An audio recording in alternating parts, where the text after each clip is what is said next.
পথ যন্ত্রণায় জেরবার হাওড়ার মানুষ। হাওড়ার GT road, JN Mukherjee road, Naskarpara lane ও বেলুর গিরিশ ঘোষ রোড সহ একাধিক রাস্তার বেহাল অবস্থা। কার্যত প্রাণ হাতে নিয়ে যাতায়াত করছেন হাজার হাজার মানুষ। বালি থেকে হাওড়া যাওয়ার জন্য অত্যন্ত গুরুত্বপূর্ণ জিটি রোড এবং গিরিশ ঘোষ রোডে রয়েছে একাধিক স্কুল ও হাসপাতাল। আর সেই গুরুত্বপূর্ণ রাস্তার অবস্থা একেবারে বেহাল। প্রতিদিনই ছোট ছোট পড়ুয়াদের প্রাণ হাতে নিয়ে এই ভাঙাচোরা রাস্তা পেরিয়ে যাতায়াত করতে হয়। এছাড়াও বেলুর থেকে হাওড়া যাওয়ার গুরুত্বপূর্ণ রাস্তা গিরিশ ঘোষ রোড খানাখন্দে ভরে গিয়েছে। তার উপর বৃষ্টির জল জমে মৃত্যুর ফাঁদে পরিণত হয়েছে এই রাস্তা। প্রতিদিনই উল্টে যাচ্ছে টোটো, খারাপ হচ্ছে গাড়ি। অতিষ্ঠ এলাকাবাসী চাইছেন দ্রুত এই রাস্তা সারাইয়ের কাজ শুরু হোক, না হলে তারা আন্দোলনে নামার হুঁশিয়ারি দিয়েছেন।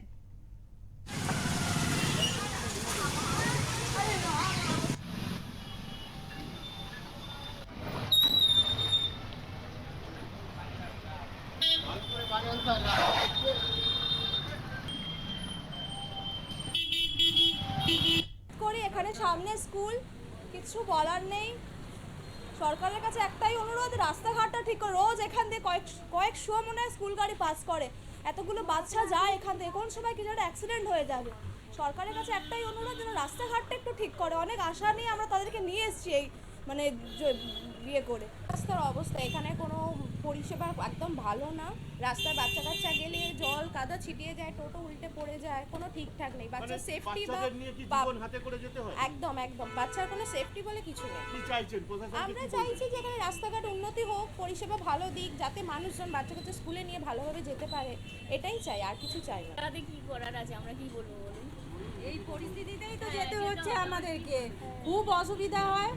মানে এটা ঠিক করলে তবে আমরা একটু উপকৃত হবো আর কি। বাচ্চারাও তো অসুবিধা হচ্ছে, বাচ্চাদের খুবই অসুবিধা হচ্ছে। হ্যাঁ, এক এক সময় গাড়ি তো উল্টেই যাওয়ার খাপ।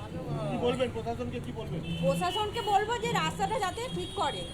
আবার কি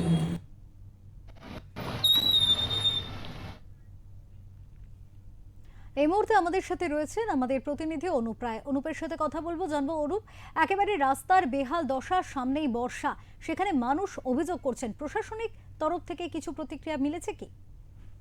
দেখো, প্রশাসনিক স্তরে যখন কথা বলেছিলাম, দেখো জেলার যে মন্ত্রী বা উত্তর হাওড়ার যে বিধায়ক উমেশ রায়, কর্পোরেশনের রাষ্ট্রমন্ত্রী উমেশ রায়, উনি জানিয়েছেন যে বর্ষাটা চলে গেলেই কিন্তু এই কাজ শুরু হবে। বর্ষার জন্য কাজ করা যাচ্ছে না। বিভিন্ন যে রাস্তা, দেখো আন্দুল রোড, বালি থেকে হাওড়া, বিভিন্ন গিরিশ ঘোষ রোড, বিভিন্ন যে রাস্তা, সেই রাস্তা কিন্তু একদমই মানুষের চলার মতো নয়। হাসপাতাল, স্কুল, বিভিন্ন বাচ্চা স্কুল থেকে যখন ফিরছেন বা স্কুলে যখন আসছেন তখন বিভিন্ন দুর্ঘটনায় ঘটছে। এরপরেও কিন্তু দেখো প্রশাসনের স্তরে যে কথাটা হয়েছে, প্রশাসনের স্তরে তারা জানিয়েছেন যে কোনো মুহূর্তে কাজ হবে, কিন্তু বৃষ্টির জন্য এই কাজ করা যাচ্ছে না। বৃষ্টির জন্য এই কাজ করতে গেলে যে অসুবিধার সম্মুখীন হচ্ছে, যেই দিনকে কাজ করছে তার দুদিন পরেই সেই কাজ কিন্তু আর থাকছে না।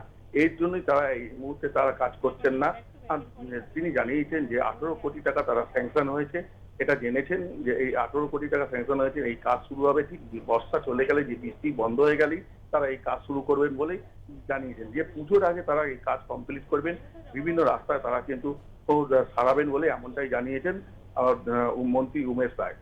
কিন্তু অনুপ, বর্ষাকালে তাহলে তো দুর্ভোগের সীমা থাকবে না সাধারণ মানুষের, বিশেষ করে পড়ুয়া বাচ্চারা, বাচ্চাদের কথা ভেবে এই বিষয়ে তাহলে কোনো কি সাময়িকভাবে কি কোনো ব্যবস্থা নিচ্ছে প্রশাসন?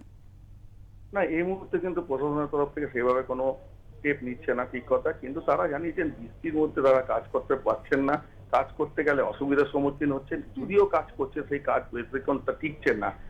সেই কারণেই কিন্তু তারা এই কাজের তারা বলছেন যে বৃষ্টি বন্ধ হয়ে গেলে তারা এই কাজ শুরু করবেন এবং পুজোর আগে সেই কাজ শেষ করবেন বলে এমনটাই প্রশাসন সূত্রে জানা গেছে। অনেক ধন্যবাদ অনুপ তোমাকে।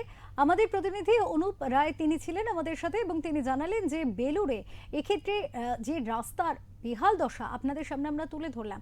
প্রশাসনের তরফ থেকে যেটা বলা হচ্ছে যে বর্ষা মিটলেই তারপরেই কিন্তু কাজে হাত দেওয়া হবে এবং সেক্ষেত্রে 18 কোটি টাকা স্যাংশন হয়েছে এবং এই রাস্তার কাজ করা হবে, শেষ করা হবে পুজোর আগে আগে।